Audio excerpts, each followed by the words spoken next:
ٹھیک ہے, یہ تو ہم نے بات کر لی کہ یہاں پر انڈیا میں برائڈ ہے اور جو گروم ہے وہ کسی اور کنٹری میں ہے اور وہ اس طریقے سے ڈیزرشن کرتا ہے یا چھوڑ دیتا ہے یا کانٹیکٹ نہیں کرتا.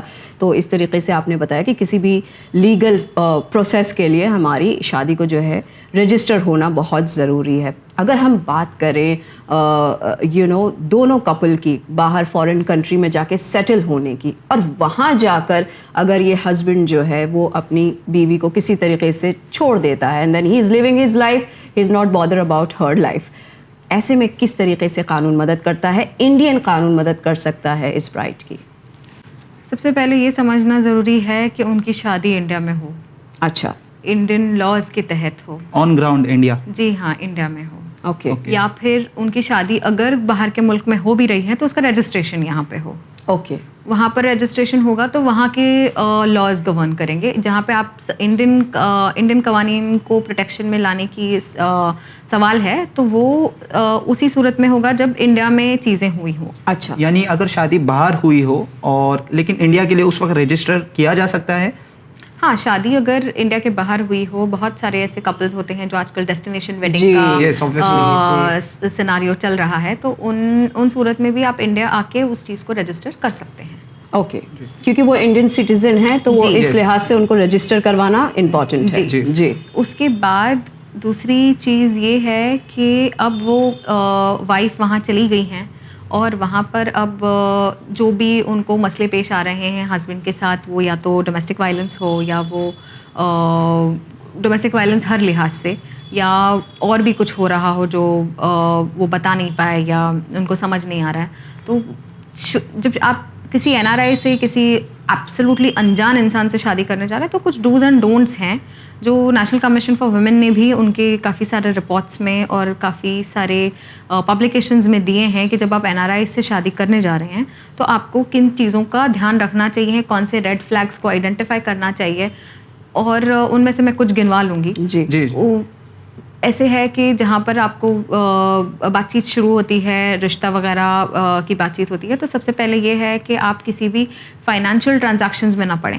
اچھا. وہ ایک کیس یوں ہوا تھا کہ لڑکا کوئی میٹریمونیل ایپ پر بات چیت ہوئی ہے, لڑکے نے کہا کہ میں US سٹیزن ہوں, لڑکی یہاں پر انڈیا میں تھی, اور ان کی بات چیت اچھی خاصی چلی.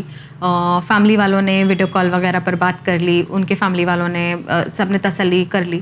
اس کے بعد لیکن وہ اس سے پہلے کبھی بھی ملے نہیں تھے. اچھا. سیدھا شادی طے ہو گئی, اور شادی کے کچھ 2-4 دن پہلے انہوں نے کہا کہ ہم US سے آ رہے ہیں, ہماری پوری فیملی آ رہی ہیں, اور وہ US سے انہوں نے کہا ہم لینڈ کر گئے ہیں دہلی ایئرپورٹ پر, اور انہوں نے اس لڑکی کو کال کیا کہ ہمارا کچھ گولڈ امیگریشن میں پھنس گیا ہے اور یہاں کے جو کسٹم آفیسرز ہیں وہ کچھ ڈیمانڈ کر رہے ہیں, اور آپ پلیز امیڈیٹلی کچھ 2 سے 3 لاکھ روپے پلیز ہمارے اکاؤنٹ میں ٹرانسفر کر دیجیے. تو اس لڑکی کو لگا کہ ہاں وہ واقعی پریشان ہے, اور انہوں نے کسی کسٹم آفیسر سے بات بھی کروائی تھی, تو ان کو لگا کہ ہاں واقعی پریشان ہے. انہوں نے ان کا جو بھی جولری تھی جو شادی کے لیے بنائی تھی اس کو جا کے انسٹنٹلی بیچا اور وہ پیسے ٹرانسفر کر دیے, اور جس مومنٹ وہ پیسے ٹرانسفر ہوئے ہیں اس کے بعد سے انہوں نے وہ نمبر بند ہو گیا, ان کو کمپلیٹلی بلاک کر دیا, اور پھر ان کو جا کے اس کے اوپر FIR کرنی پڑی ہے, اور وہ ایک الگ سلسلہ شروع ہو گیا. یعنی شادی کے بعد یا یہ کہ یہ شادی سے پہلے جو ہے کتنے اسکیمز کیے جاتے ہیں پیسہ لینے کے لیے. جی. بہت یہ NRIs کے درمیان جو ہیں بہت کوشش رہنا ہوتا ہے کہ بہت سارے ایسے اسکیمز ہو رہے ہوتے ہیں. وہ بتاتے ہیں کہ وہ فارن کنٹری میں ہیں, لیکن امکان ہے کہ وہ بالکل اس فارن کنٹری میں نہ ہوں. تو ان کا ویزا, ان کا ورک پلیس, ان کا جو وہاں کا ریسیڈینشیل پرمٹ ہے, وہ ساری چیزوں کو بھی آپ کو ویریفائی کرنا بہت بہت ضروری ہے. ان کا وہاں پہ فائنینشیل اسٹیٹس کیا ہے, وہ کس ویزا پر ہیں, وہ کیا کام کر رہے ہیں, all that has to be taken care of, all that has to be really seen and validated. اور پھر اس کے ساتھ ساتھ یہ ہے کہ آپ صرف شادی کی ڈیٹ نہیں طے کر لیجئے کہ ہم نے یہ ساتھ تو ویریفائی کر لیا. یہ بھی ہو سکتا ہے کہ وہ آلریڈی وہاں پہ شادی شدہ ہو, ان کی وہاں پہ ایک ایگزسٹنگ فیملی ہو, تو آپ کو بہت سارے لیولس پر انویسٹیگیشن کرنا پڑے گا ان سے, اور یہ کوشش کیجیے کہ آپ ان سے بات چیت کیجیے, not only on the phone or through video calls or other platforms, بلکہ آپ ان سے انسسٹ کیجیے کہ آپ ان سے ملنا چاہتے ہیں, یا تو پھر اگر کوشش کریں کہ آپ خود وہاں پہ جائیے, یا آپ کے کوئی فیملی والے اس جگہ پر جا کے اپنے لیے تسلی کر سکیں. یعنی جتنی زیادہ دوریاں اتنے زیادہ فراڈ ہونے کے چانسز. ایبسلیوٹلی. تو اور اگر اس طریقے سے جیسے کہ میم نے بتایا کہ ایسے ایسے کیسز ہوتے ہیں جہاں پر شادی سے پہلے بھی جو ہے لوگ جھانسا دے جاتے ہیں اور اس طریقے سے جو ہے کسی کو بے وقوف بنانا ہم کہہ لیں, تو کافی بڑا خسارہ ہے. اور اگر ساتھ ہی ساتھ ہمارا جو کوشچن تھا کہ اگر ایسی حالت میں انڈین اوریجن کپل ہیں لیکن وہ کسی فارن کنٹری میں ہے, تو ایسے میں ان کی شادی رجسٹریشن ہونا بہت ضروری ہے. بالکل.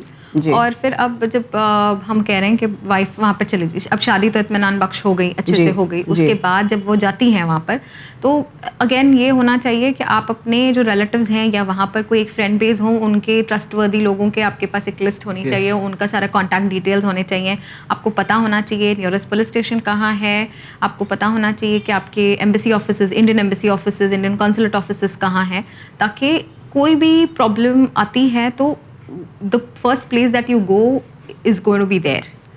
So وہ سارا انفارمیشن آپ کے پاس شادی سے پہلے ہی ایک جگہ پر ایک کمپائلیشن میں موجود ہونا چاہیے. آپ کے ریلیٹیوز وہاں پہ جو موجود ہے شادی سے پہلے, ان سے پورے انکوائری کرنا یہ بھی بہت ضروری ہے. جی. اور پھر اس کے بعد اب جب وہاں پر کچھ پرابلم ہو گئی, جہاں پر ہسبینڈ نے یا تو بہت زیادہ بے تحاشا مارا ہے, یہ بھی ہوتا ہے کہ لڑکیوں کی ٹریفکنگ ہوتی ہے, تو وہ یہاں سے شادی کر کے لے کے جاتے ہیں اور پھر وہاں پہ بیچ دیے جاتے ہیں. تو یہ بھی چیزیں ہوتی ہیں. تو وہاں پر اگر آپ کو سمجھ آ رہا ہے کہ یہاں پہ آپ پھنس گئے ہیں, تو آپ انڈین قونصلیٹ کو اپروچ کیجیے, یا آپ کے آپ کو نہیں سمجھ آ رہا ہے کہ کیسے کرنا ہے, تو آپ کے یا تو بیک ان انڈیا آپ کے فیملی یا وہاں پر آپ کے کوئی بھی ریلیٹیوز ہوں یا جاننے والے ہوں جن کے اوپر آپ ٹرسٹ کر سکتے ہیں, آپ ان کو اپروچ کیجیے اور ان سے ہیلپ مانگیے. اور ان کا بھی کام یہ ہے کہ وہ انڈین ایمبیسی کو اپروچ کریں, اور Indian embassy then will help اس سچویشن سے باہر نکلنے کے لیے. میں آپ کو ایک ایگزامپل دوں گی. ہم لاک ڈاؤن کے درمیان ہم کو آفس میں ایک کنٹینیوسلی کال آ رہا تھا دبئی سے ایک لیڈی کا کہ مجھے یہاں پر ایک ہوٹل میں ٹریپ کر لیا گیا ہے, اور it was not even about her being married, but it was her being trapped there. کون تھی کیا تھی ہم نہیں جانتے تھے, اور وہ کال پر بھی بات نہیں کر پا رہی تھی, وہ صرف ٹیکسٹ کر رہی تھی.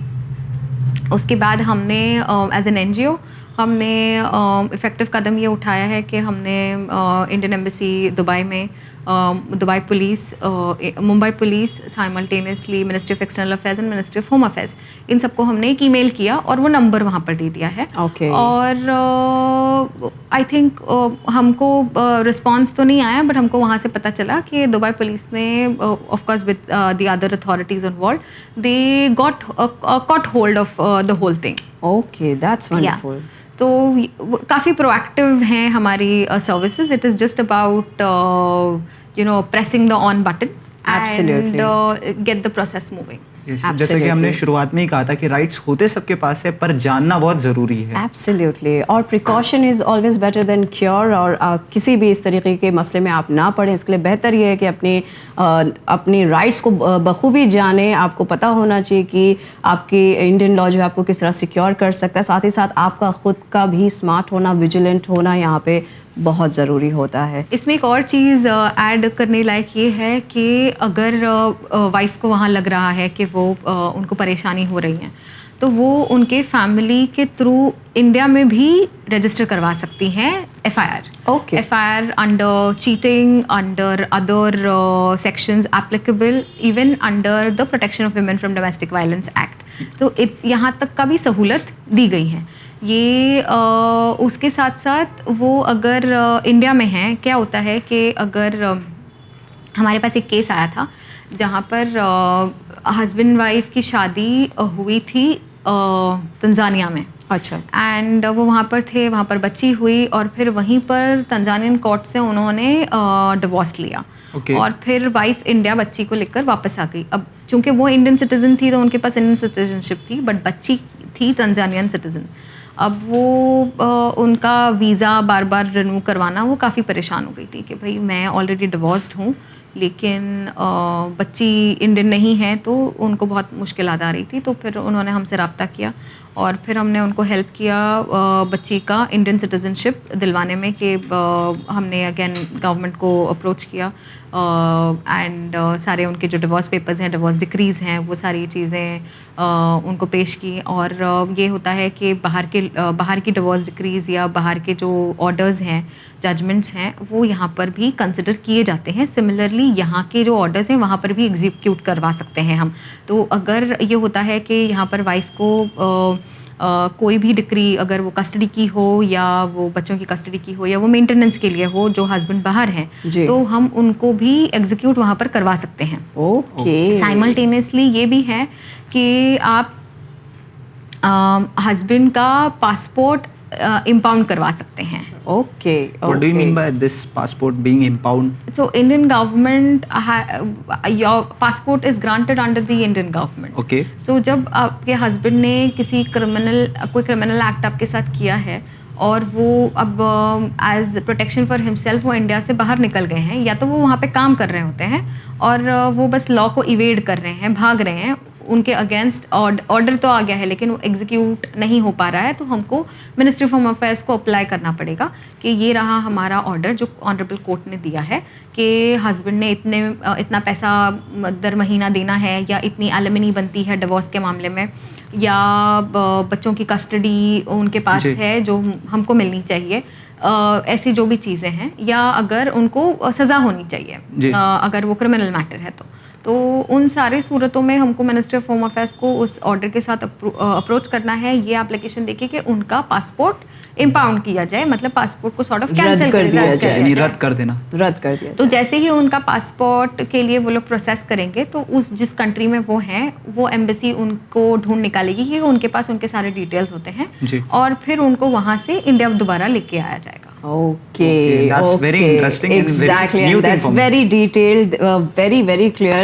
اور I'm sure ہمارے ناظرین بھی جو ہے ہمیں دیکھ رہے ہیں, سن رہے ہیں, ان کو بھی جو یہ تمام باتیں سمجھ میں آ رہی ہیں کہ کس طریقے سے جو ہے رجسٹریشن بہت امپورٹنٹ ہے. لیگل اگر آپ کو خدا نخواستہ فیوچر میں کسی بھی طرح کی کمپلیکیشن آئے تو اس کے لیے آپ کو پتہ ہونا چاہیے کہ آپ کا ملک ہندوستان جو ہے اس کا قانون آپ کے لیے کیا کہتا ہے. شائستہ, آخر میں یہی کہنا چاہوں گا کہ میم کا بہت بہت شکریہ کہ یہاں آئے, اپنا قیمتی وقت دیا. Thank you so much advocate Hafsa, آپ کا یہاں پر آنے کے لیے, اپنا قیمتی وقت ہمیں دینے کے لیے, اور اتنی قیمتی بھری معلومات بھری باتیں ہمارے ساتھ شیئر کرنے کے لیے. Thank you so much for coming. You are welcome Shaista for having me here. تو ناظرین, امید کرتے ہیں کہ آپ نے ہمارا یہ پروگرام بغور دیکھا ہوگا, بغور سنا ہوگا, اور آئی ایم شیور ہم نے بڑی کوشش کی کہ آج ہمارے اس پروگرام کے ذریعے خاص کر ایسی خواتین کے لیے جو کہ اپنی شادی شدہ زندگی میں اس طریقے کے ڈسرشن جیسے حالات سے جو گزر رہی ہیں, ان کو جو ہے تھوڑی اویئرنیس کر سکیں, ان کو بتا سکیں کہ آپ جو ہیں